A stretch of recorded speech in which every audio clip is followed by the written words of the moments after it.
Imagine a future where everyone is beautiful, everything is easy, and everyone is easy. Let's have sex. It's a blessed life, all day, every day. Every day is a party, apart from your 30th birthday drinks do, where, like an edgy teenager's wet dream, all the 30-year-olds just up and explode. It's the world of Logan's Run.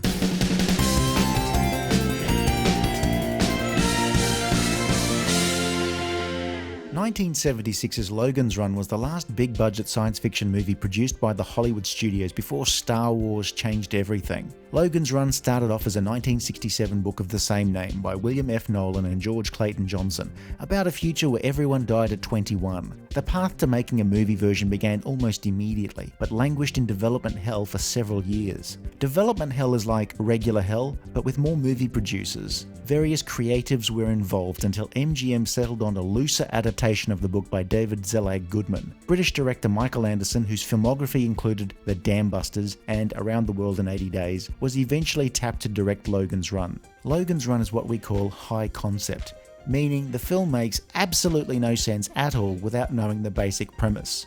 So, a few hundred years in the future, people live in enclosed cities with everything provided for them. What everyone's been taught to believe. One for one. Well, why not? That's exactly how everything works. Keeps everything in balance. One is terminated, one is born. Simple, logical, perfect. Every citizen has a crystal embedded in their palm, a life clock that changes colour as you age before flashing red just before your 30th birthday. And here, it's your actual 30th birthday, not the one you have again and again for 10 years until you turn 39 for the second time. There's been a terrible error. My life clock must have broken in some way. I'm nowhere near 30. On your 30th birthday, you go to Carousel. You dress up in snazzy activewear and float above a crowd and explode, with the inducement that some will be renewed, which is like reincarnation and exactly as bullshit a concept. It's a bit better than the book, where life is capped at 21, which would have made this movie feel like a CW version of Cocoon. Changing that age limit to 30 was a nod to making casting a little more realistic, in a town where it was not uncommon for an actress who was 29 years 13 months to audition for roles of a 17-year-old teenager. For those who don't want to chance Carousel, there's a chance they can reach something called Sanctuary, a mythical place outside the city. It's like the suburbs but without real estate agents. Negative.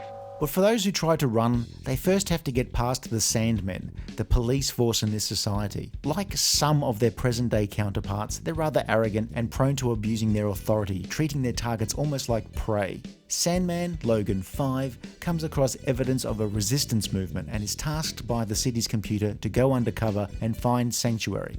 Nobody's ever been renewed? And if it exists, destroy it. Just like real estate agents in the suburbs. Question. Do I get my 4 years back? Logan can't even tell his partner, Francis, but coincidentally comes across Jessica on the city's dating circuit. Oh, come on now, what are we, 12? Which is like Tinder and Teleport in one. People in Logan's Run seem to date in pretty much the same way people do in the 21st century, though in the future, no dick pics are required.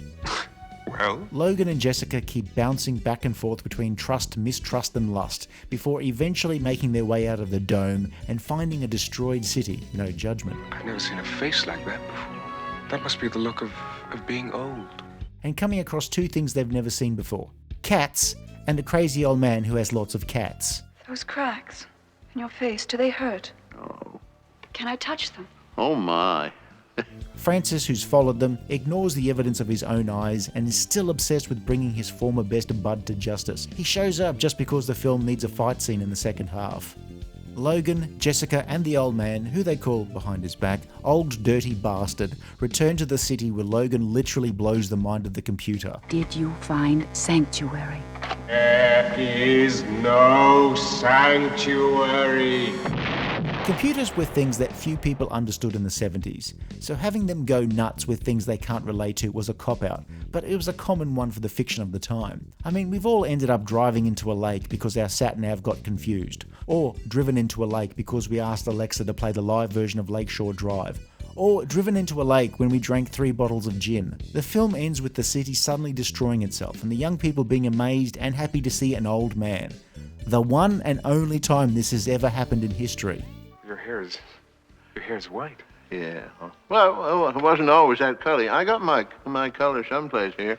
Michael York was a popular leading man in the mid-70s, though few of his roles have been remembered as much as Logan's Run. You try like hell for a renewal.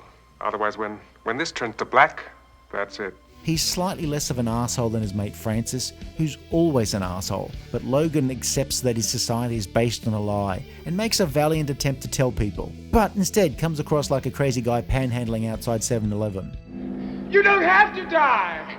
Well, no one has to die at 30! You can live! Live! Jenny Agutter as Jessica questions their society from the moment she appears in Logan's apartment for some sex. It was probably a comment on the free love movement of the 60s that morphed into the swingers parties and orgies of the 70s, but still seems pretty relevant to today's dating scene, just without the exchange of photos of little Logan. I mean, someone DTF just appears in your living room. Sounds cool, but refunds are difficult and there's a bullshit restocking fee. Jenny Agutter is the only city dweller to display any emotional depth. A friend of mine went on carousel. He was killed, like the others. Killed? Why do you use that word? Isn't that what you do? Kill? Richard Jordan manages to be a bigger dick than Logan and refuses to believe the evidence of his own eyes, preferring instead to be just completely obsessive compulsive about killing Logan. Nobody knows except me. You know I won't tell. I could have turned you in. I didn't. But she's a runner. Peter Ustinov adds value to whatever he appears in, and he gives the movie some of the heart that it's been missing. And Farrah Fawcett, who wasn't yet a star but was married to one, plays a relatively small role. Most of the smaller bit parts are noticeable by their blandness, like an accountant wooing a librarian with a box of Hershey's Kisses. Done. In the 60s and 70s, a popular theme in science fiction was overpopulation and the resulting pollution from overdevelopment. These days we talk about it much the same way, but use different language like sustainability and environmental awareness. Another obsession in the 60s and 70s is sci-fi people getting laid incredibly easily, mainly because sci-fi writers are the last ones to score. Logan's Run still looks fairly impressive for a movie made in the mid-70s. Why it looks so otherworldly and unlike anything you'd see in the world today is that some of the cityscapes were filmed in these things called shopping malls, which I'm told were a thing before Amazon.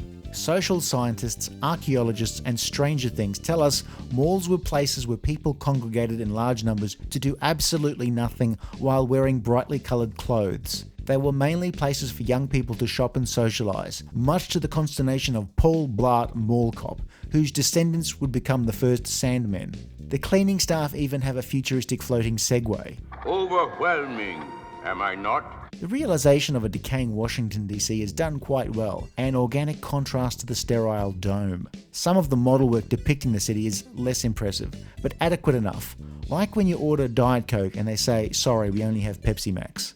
Logan's Run was a decent hit for its day, number 18 at the 1976 box office, in between Carrie and Network. Its legacy to date, apart from scaring the shit out of 29-year-olds for decades, has been limited to a short-lived TV series in 1977 that lasted a half season. I'm sorry, Jessica. We all are. There have been efforts to reboot the property for decades, since Hollywood will reboot anything. But none of these attempts have yet to turn into an actual production. But there's enough in the idea that I would not be surprised if a new version of Logan's Run shows up at some point. You love it. Logan's Run, a horror film for 20-somethings, a dark comedy for 30-somethings, and a rapidly fading memory for everyone else. Sorry, well, what was I talking about? Something Logan? Oh. Hugh Jackman's performance in his swan song for the character is amazing. His best work in his X-Men and X-Men spin-off movies. Oh, no, wait, Logan's Run, sorry.